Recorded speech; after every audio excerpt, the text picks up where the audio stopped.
Hi, I'm Zoie Arnold, and this is my experience as an intern. About me, I am from Bremerton, Washington. I'm the youngest of five, and I have four nieces and two nephews and one on the way, which is really exciting. And that picture to the right is me with some of my nieces and nephews. I started my college career as an elementary education major, but decided to switch to child development in my fourth semester when I realized that I didn't necessarily want to be a teacher. I wanted to learn more about children and how they develop and how they're influenced by the world. And my ultimate goal is to become a guidance counselor in schools.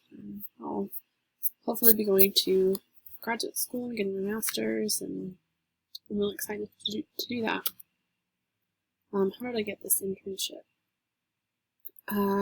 So last semester, the winter of 2017, I was doing my practicum in child labs, and had a really great experience. I had a great team. I worked hard, and at the end of the semester, Sister Olson, who was faculty over my lab, pulled me into her office and offered me this job, or this internship, for spring and for the rest of until I graduate, really. So that was a blessing. It kind of just fell into my lap, and I'm really excited to continue working here and doing all I can to create a great experience for these children. Some more responsibilities.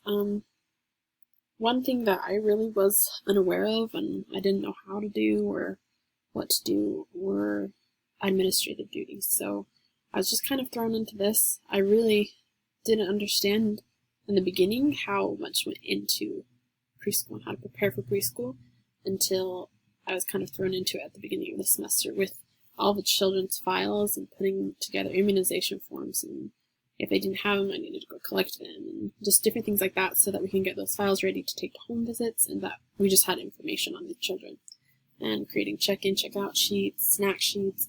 And one thing I really enjoyed learning about was data collection, because I had some children in my classroom with IEPs, and that was kind of a cool experience to learn how to do data collection.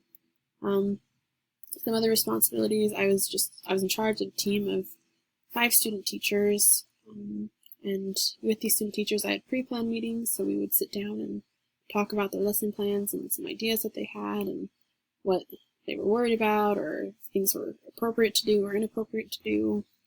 I always had to approve these lesson plans before they turned them into Sister Olson, and I had to talk to parents about their concerns, their issues, and just overseeing even the small things like setup and cleanup. I was in charge of that as well. That's just a picture of me and my team. We're missing one girl in that picture, but that's the other 4. How do I benefit the BYU Idaho Child Labs? One thing that I did was I implemented a new way of preparing lesson plans and writing them, because I noticed in my classroom that the activities weren't as engaging and as in-depth as I wanted them to be, and I kind of associated that with the fact that the teachers were trying so hard to connect all their activities to a theme that they weren't focusing on just creating solid activities. So I got rid of themes altogether, and we pre-assessed, and we based all of our activities on those pre-assessments and what the children really wanted to learn about. So in one day we could have an activity about lizards, or another one about families and how they work together, and another one about rocks, and just a compilation of all these different kind of themes in one day. But I noticed that there were less misbehaviors and less wandering, and I think it's because children were engaged, because we were providing them activities that they were interested in, and each child had an activity that we knew they would love. How did I benefit from the child labs? Sorry. I learned a lot about managing and maintaining a classroom, even from the small to the big, because it all matters. And I didn't, like I said before, I didn't really understand how it worked, but I figured it out.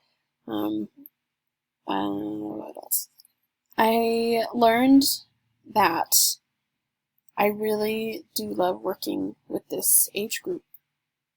I really was nervous about coming into it, and I didn't know how I would fit or if I would fit, but I really enjoyed it. And it really kind of opened my eyes to the fact that I really do want to continue this, and I want to work with this age group.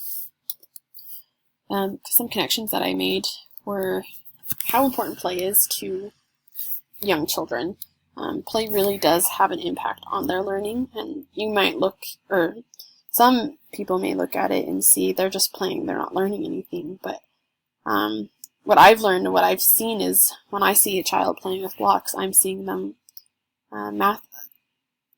I'm seeing them engage in math skills, and I'm seeing them cultivate those math skills by building them and by counting the blocks. Or I see literacy skills being strengthened when they are in the dramatic play area and they can tell a story. And I can see social and emotional skills being developed when children are interacting with each other and they make those connections with each other throughout the semester and make those friendships.